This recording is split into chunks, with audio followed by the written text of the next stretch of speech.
पंजाब में कांग्रेस को जिस तरह की चुनौतियों का सामना करना पड़ रहा है वह ज़्यादा गंभीर इसलिए है कि मुश्किल पार्टी को अपने विपक्ष या किसी अन्य दल की ओर से पेश नहीं किए जा रहे, बल्कि मुख्य वजह आंतरिक स्तर पर मतभेदों का गहराते जाना है।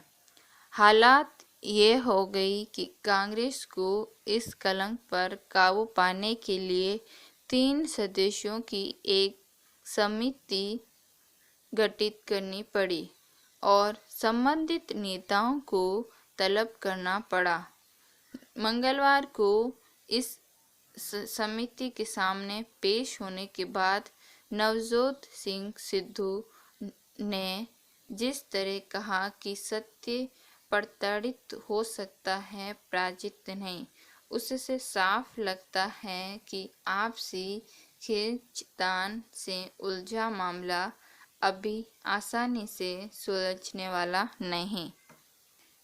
गौरतलब है कि वरिष्ठ नेता मल्लिकार्जुन खड़गे की अध्यक्षता में कांग्रेस ने समिति को ये जिम्मेदारी सौंपी कि वह पंजाब में पार्टी के भीतर आपसी कलह से गहराते संकट के बीच अलग अलग पक्षों से बात करके मसले को सुलझाने की कोशिश करे।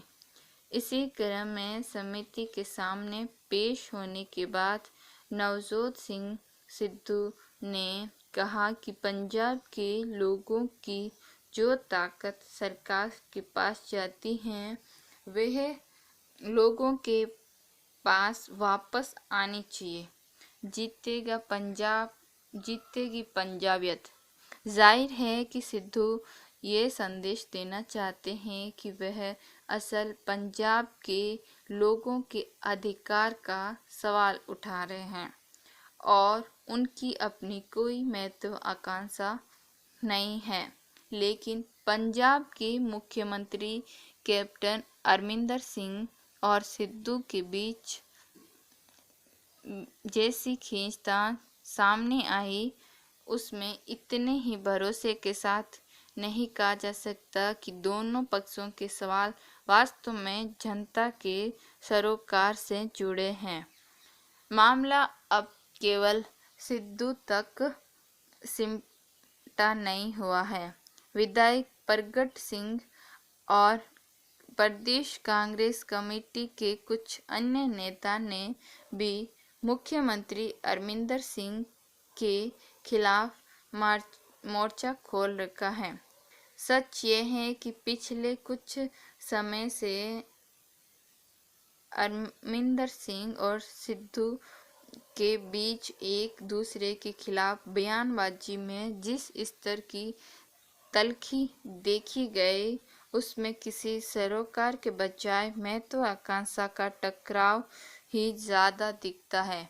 ये ज़रूर कहा जा सकता है कि अगर पार्टी कलह का हल जल्दी से नहीं निकाल सकती तो उसके बाद राज्य में जैसी राजनीतिक अस्थिरता पैदा होगी उसका असर जनता के हित पर पड़ेगा।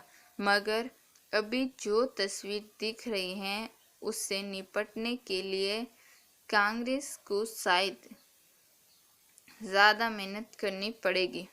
करीब 4 साल पहले जब सिद्धू कांग्रेस में शामिल हुए थे तब शायद उन्हें अपने लिए किसी उच्च पद की उम्मीद थी।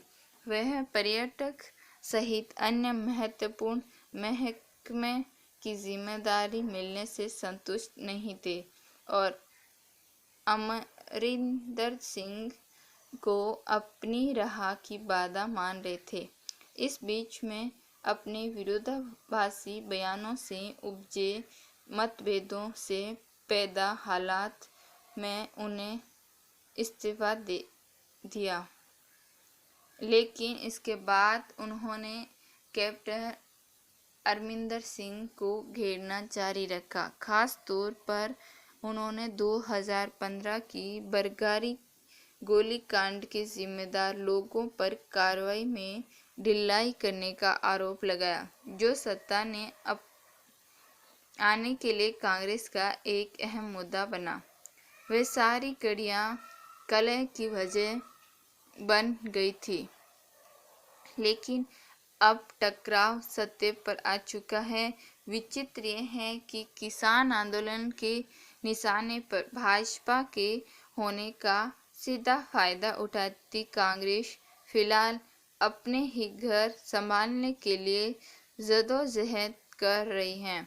हालांकि किसान आंदोलन के सवालों के निशाने पर राज्य सरकार भी रही।